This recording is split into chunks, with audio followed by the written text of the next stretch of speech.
大家好，我是幸福的眼泪。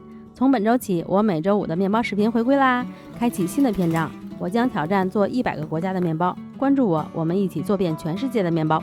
今天是挑战100个国家的面包第1集。今天做的是智利的国民面包马拉奎塔，它在智利的地位相当于我们的馒头，智利人每天都吃，有的人家1天3餐都在吃它。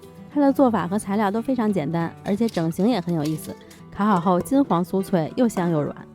水、酵母、高筋面粉、盐放在一起，手揉也可以，机器揉也可以，揉到面团表面光滑就好了。这个时间差不多就是10到15分钟，然后给它进行第1次发酵，不超过28度，发到2倍大。发好以后就来分割面团，咱们做一个大的，再做几个小的。先把面团平分成2份，其中1份再给它分成2份，这2份就做成一个大的，剩下的给它分成6份，做3个小的。分割好以后就把面团都滚圆，然后每2个相同重量的面团就这样放在一起，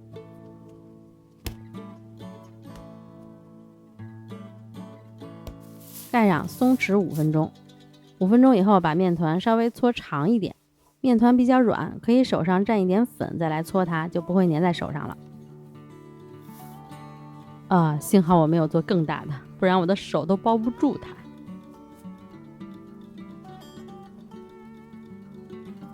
然后再盖上松弛10分钟，这个时候就可以预热烤箱了。烤箱要用最高温度230到250度预热，里边放上石板，如果没有石板的话，用个铁锅也行。在面团表面均匀的刷一层橄榄油，然后用筷子在面团的中间往下压，但是要轻一点，不要压断。压下去以后上下滑动一下，让它变成4份。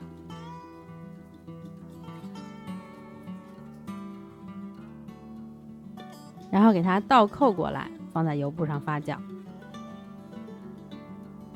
看我这个就是压的有点狠了，边上一下就断开了。这个大面团就要用一根更长的筷子来压它。这个压的过程我觉得太有意思了，真的特别好玩。我真怕不小心给它扔地上。这个边上如果开了的话，那它就会一直开着，因为有油沾不上了。再盖上发个30分钟左右就可以了。烤之前再给它翻过来。我琢磨这样做的目的可能就是为了让它烤的时候表面不要鼓得太高吧。然后放入烤箱中层，有蒸汽就喷一下，没有的话就别喷了。因为其实我觉得家用烤箱的话，还是不要有太多水汽进去，对烤箱有损伤。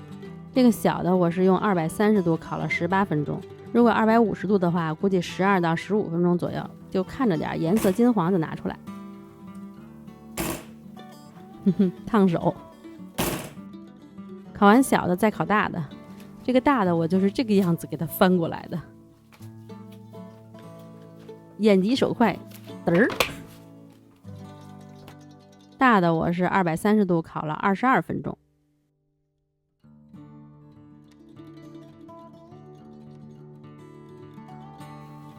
啦啦啦，出炉啦！感觉像一个大枕头，特别的脆。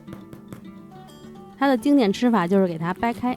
如果面包是第2天吃的话，就在表面喷点水，放烤箱或者空气炸锅230度烤3到5分钟。里边抹上黄油，就这样直接吃，或者可以再加点其他东西，火腿呀、鸡蛋呀什么的。我来了个炒蛋。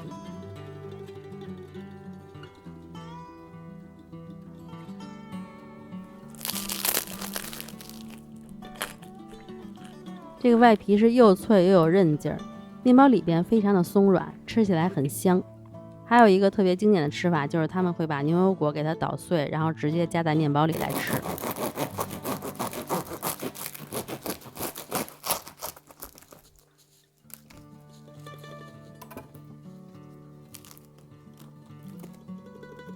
软软的，脆脆的，黄黄的。今天就到这里啦，喜欢的话点个赞再走吧。